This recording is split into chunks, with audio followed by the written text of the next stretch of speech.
What's up, guys and gals, for another chapter review of Strike It Rich, and this is chapter 80, and I entitled it The Wave because this is literally carbon copy of the book The Wave. Now, for those of you who don't know, The Wave was a movement that actually happened. It was based on real-life events, and then later transcribed into a book that's usually taught in most Western schools and a lot of European schools and stuff. Similar to things like Animal Farm and stuff, with a very core message about how the Nazi regime, I don't know, I'm just going to straight up say it, I don't monetize, so I'm sure I'm fine saying words like that. The Nazi regime managed to take over and amass so much power back in the late 30s, and then obviously by full-on early 40s was a juggernaut. So this was brought up. It did happen in a school. I forget exactly where. I think it was somewhere in America, something like that. But I forget the exact details. It's been many, many years since I was in high school. But I'm really aging myself here. But yeah, this basically, the backstory of Granny Kaji is the wave. Long and short of it, it's just the wave.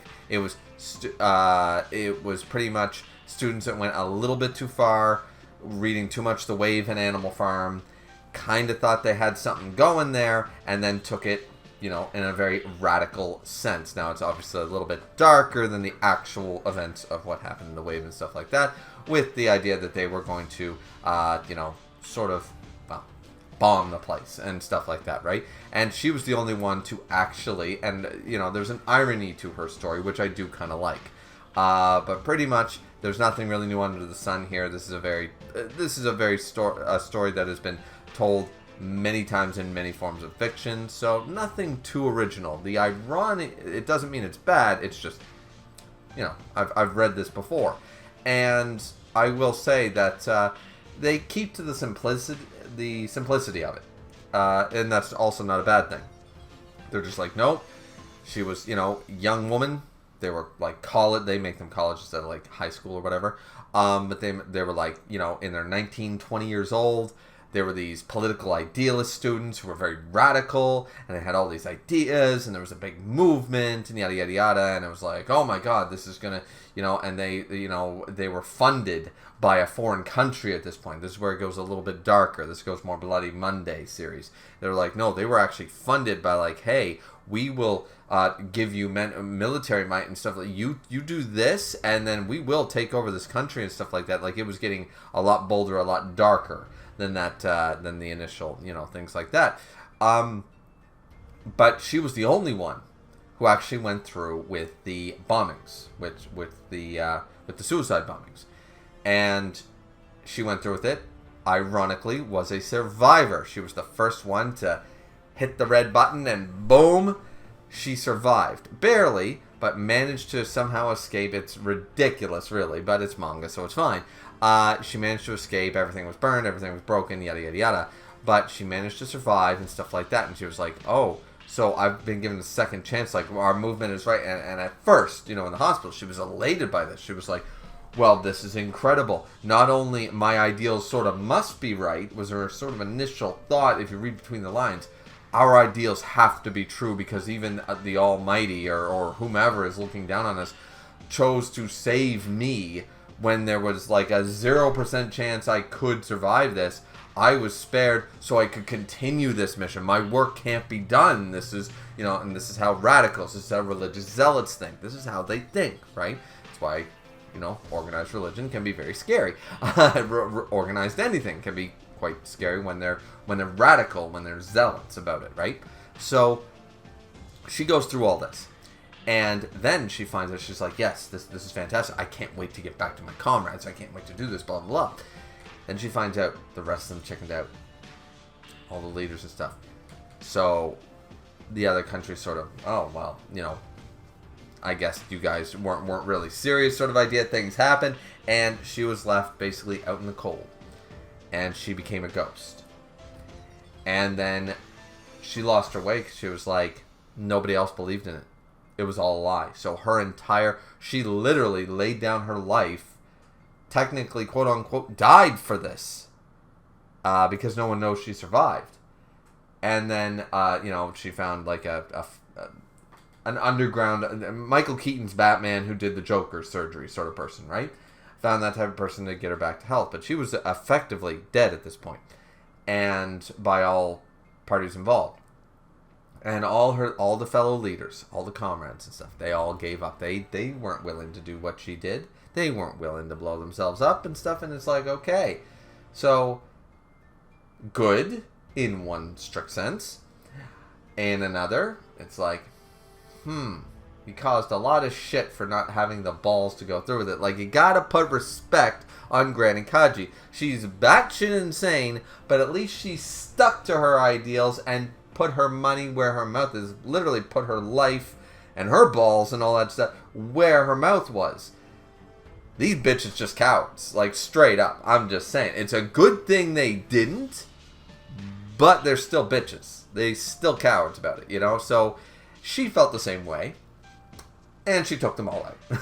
So, she left her hospital room after she recovered, and she numerically got rid of all the ones that were survivors. She got rid of them all for betraying her, for betraying the ideals, for betraying the cause, right? A misguided, terrible cause as it was, conviction and your word does matter. Whether you're on one side of the fence or the other, you know, at least stick to your guns, you know what I'm saying? So, anyways, probably not the best saying in the world in this today's day and climate, that old phrase, stick to your guns sort of idea. Anyways, not the point. So yeah, that's her backstory. She survived, and then she even says, I had no purpose in life. Everyone who I believed in and all my fellow comrades, I had to kill them for betrayal pretty much. And obviously nobody else believed in our ideals and stuff, so I couldn't do this all on my own. What could one person do? My whole life was turned upside down, so I didn't really know what to do with myself after that point. So once I got the revenge, and once I went through that, I don't know. I guess, I mean, technically, as she said, she goes, I am a terrorist, I am a shitty person. I acknowledge that fact at this point. So I turned myself in because I was like, I got to give some type of penance, you know, for all the horrible things I've done, because this is how a lot of revolutionaries also believe, like whether good or bad, depending on your point of view.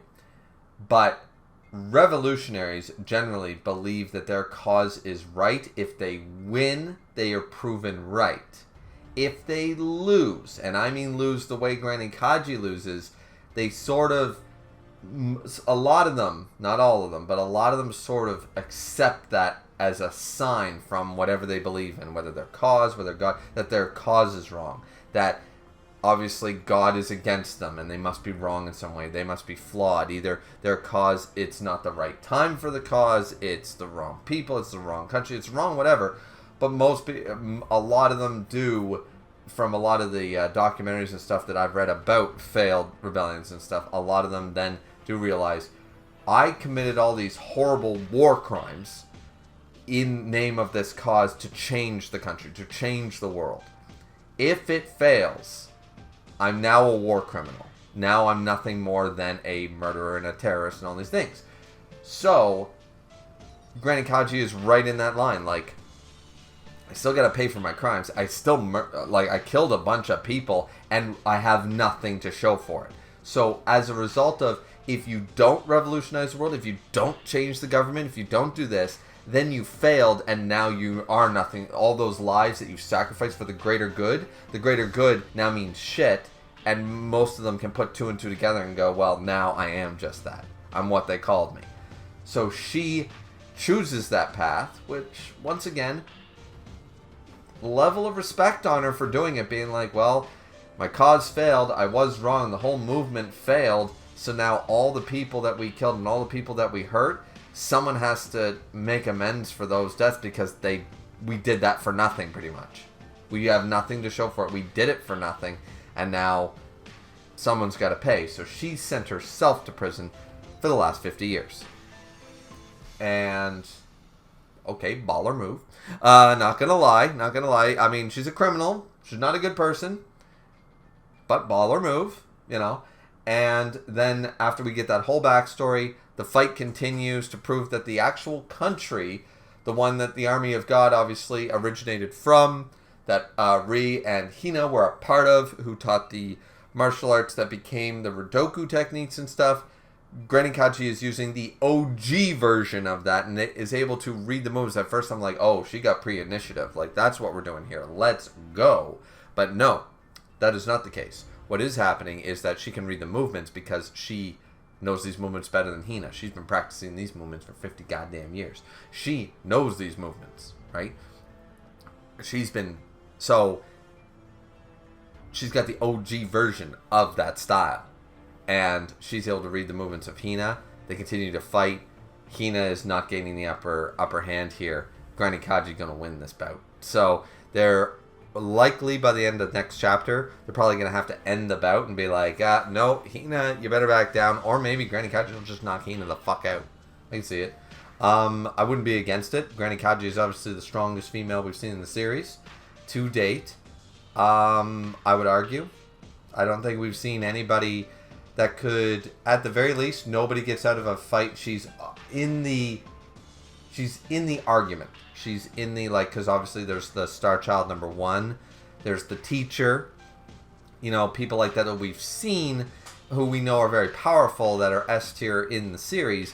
I would argue there's no evidence to show me that Granny Kaji can't do damage or hold her own against anybody else that we have seen thus far. So obviously, Hina's really no match for her as she stands.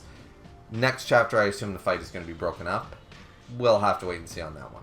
But yeah, so quite a long backstory, like a lot of details for her backstory. But now we have the whole thing. We know from start to finish how she got here, why she did what she did, why she was imprisoned, and why she's currently here. We have all the information we need about her as a character. That's great. That was all basically summarized in less than one chapter, but it didn't feel like boom, like lightning paced. It felt like at a good pace. There was plenty to discuss, a lot of information given to you in a short amount of pages. Usually that's quite impressive when a manga is able to pull that off.